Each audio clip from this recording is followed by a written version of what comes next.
everyone, and welcome to my YouTube series that is not about me.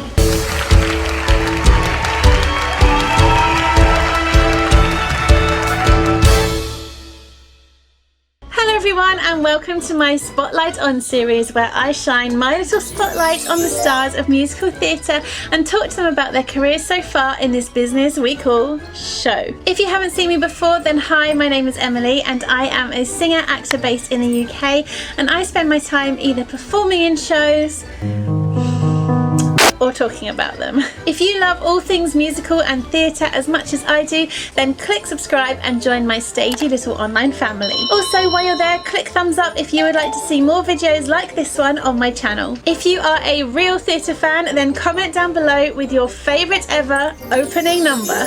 So, welcome to my new series of videos where I will be chatting to the stars and creators of West End and Broadway theatre, the award winners and the fan favourites. Today I will be chatting to the incredible Welsh songstress Sophie Evans, West End leading lady, and at the time of recording this video, the youngest ever actor to play the role of Glinda in the smash hit musical Wicked. Yes, that's right. Sophie Evans played the iconic role of Glinda in the smash hit musical Wicked opposite the incredible Alice Fearn as Elphaba for 2 years, from July 2017 to July 2019. I can't wait for you to hear from the talented Ms Evans herself, but before we do, let's just have a quick recap on her career so far. Sophie flew onto mainstream television in 2010 as one of the contestants in Andrew Lloyd Webber's show Over the Rainbow, where each of the young actors was competing to win the leading role of Dorothy Gale in Sir Lloyd Webber's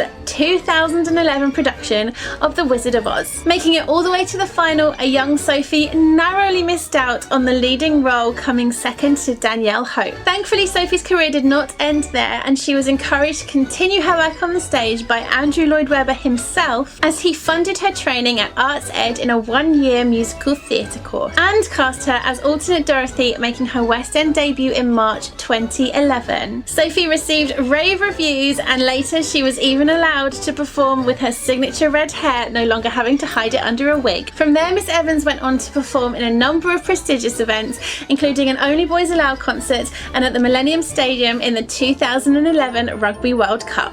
Evans was then offered the role of Dorothy full-time in the West End, and she stayed in those ruby slippers until the production shut in 2012. She then went on to present and star in the really Welsh Christmas show, also featuring Michael Ball. In 2014, she then went on to perform in Irving, Berlin, from rags to riches with an all-star cast, first starting in London and then touring nationwide. Sophie then went on to perform in Lord of the Dance as Erin the Goddess at the Playhouse Theatre in London, and in July 2017 she took over the role of Glinda, becoming the youngest actor to ever take on the part, where she stayed for 2 years before leaving in July 2019. Sophie has continued to perform in many concerts and prestigious events, and she has contributed to some wonderful online performances during lockdown. So we have finally got to the part of the video that you have been waiting for. Here's what happened when I caught up with the talented and lovely Sophie Evans. When did your love of performing begin? I mean, I have memories from about 4 years old of just loving to sing and loving to put on, performances for my family in the living room and things like that. And I think when I got to about maybe 11 or 12 years old, when I went to my comprehensive school, that's when I started to really think, okay, I love singing, and it really is the only thing. I loved school in general. Like, I was luckily, relatively academic, not incredibly academic, but I enjoyed, majority of lessons. But singing and drama just took complete priority in my mind.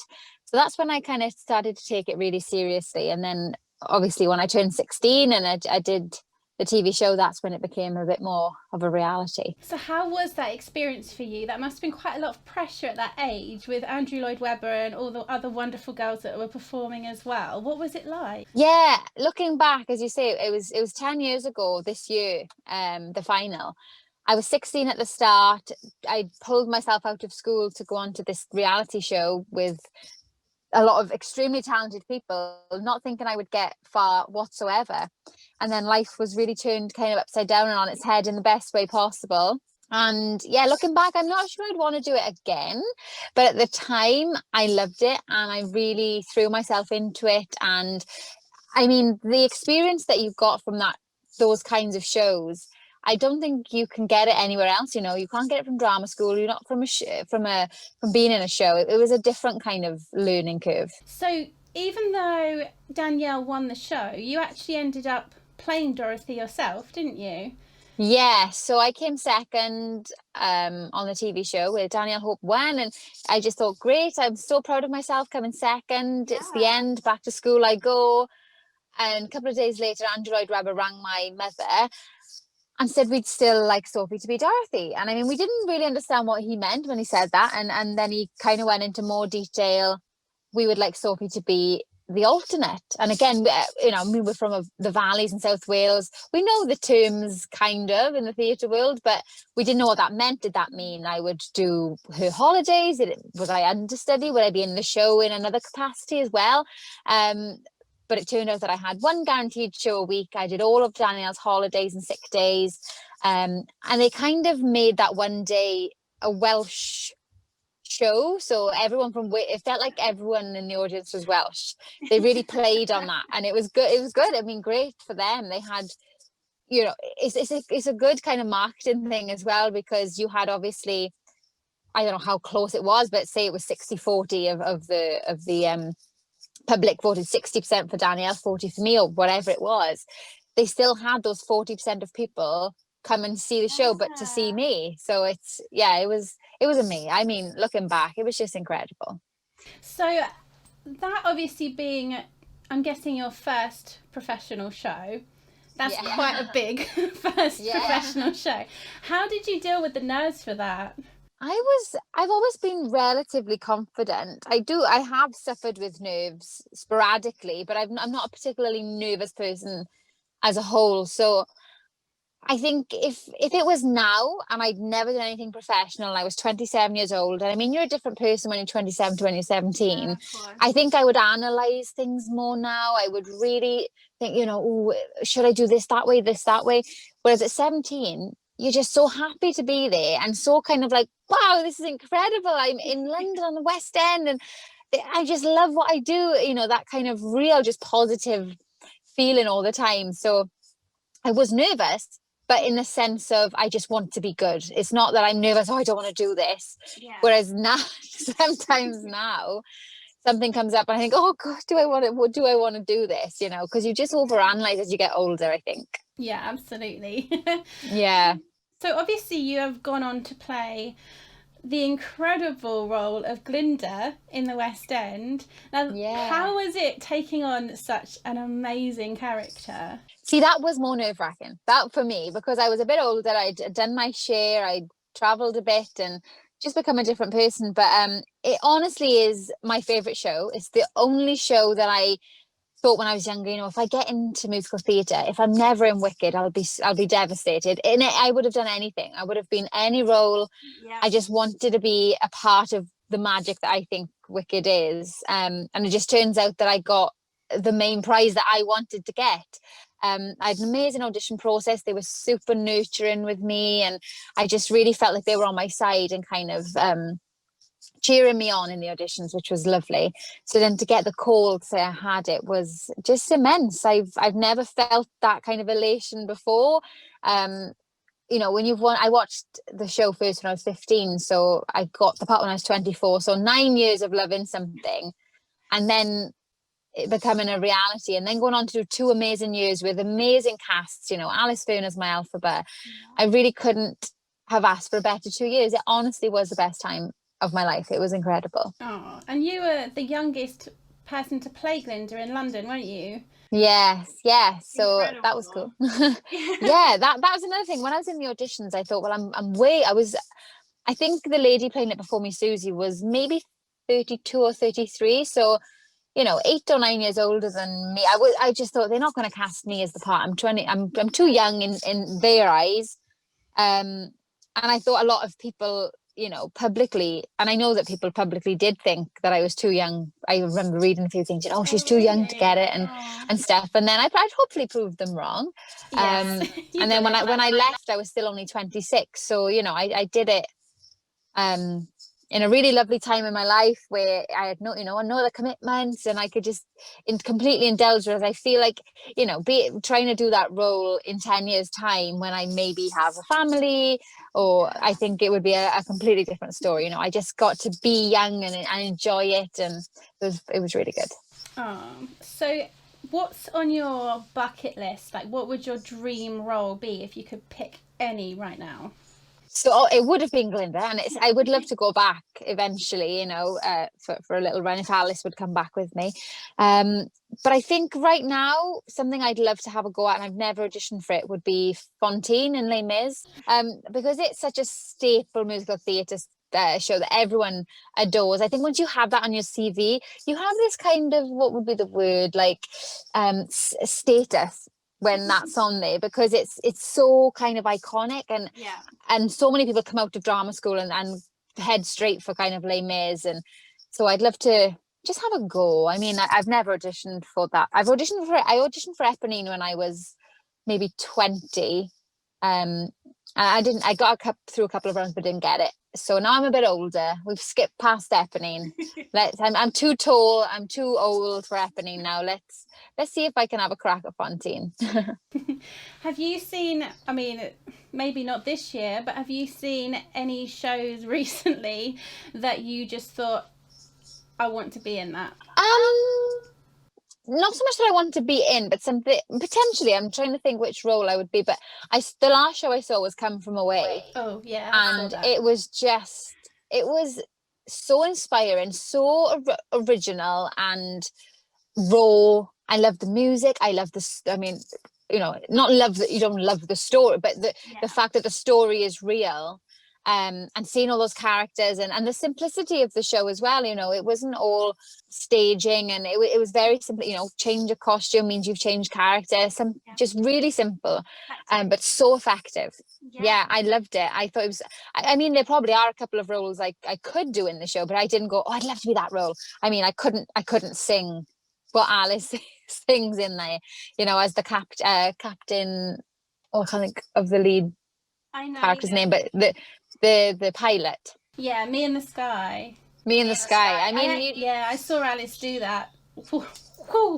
Blows your mind. It's incredible. She makes it look like she could do it in her sleep, which is why she's so good. Yeah.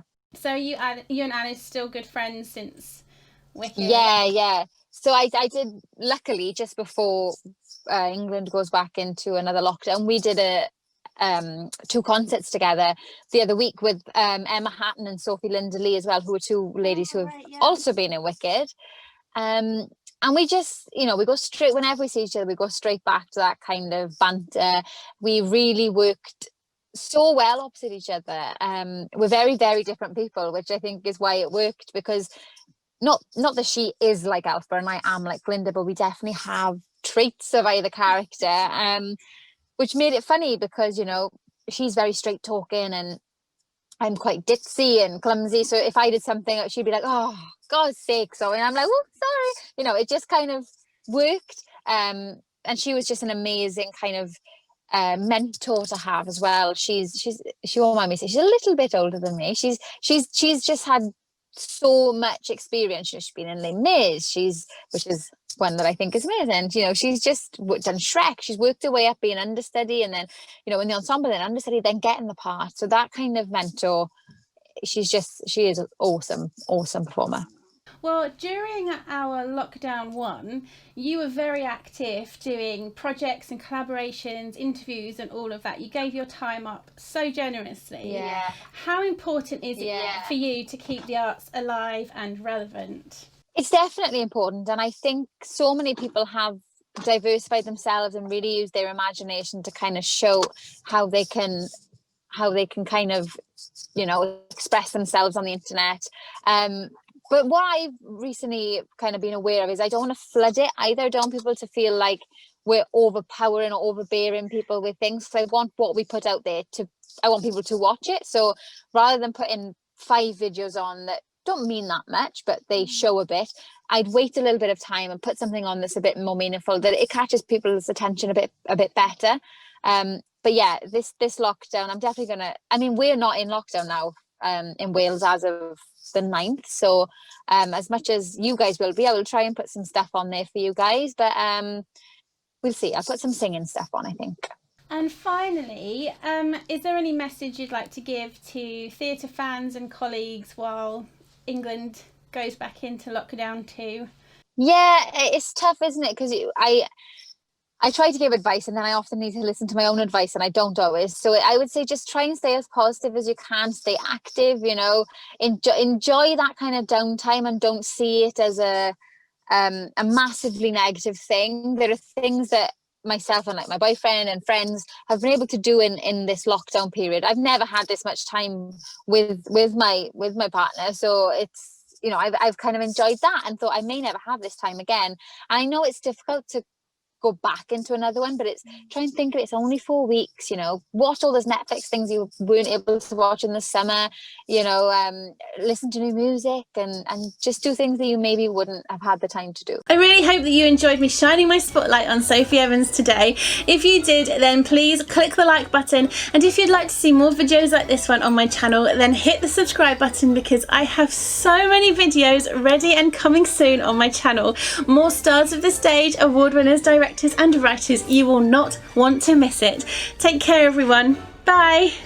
Hi, thank you so much for getting to this part of the video. I really appreciate you taking the time out of your day to watch. I'd love it if you could click subscribe so we can stay in touch, and a little like would be nice as well. So why don't you leave a comment, just say hi, or let me know any songs you like or anything you'd like to see me cover on this channel, and I will see you in the next video. Bye.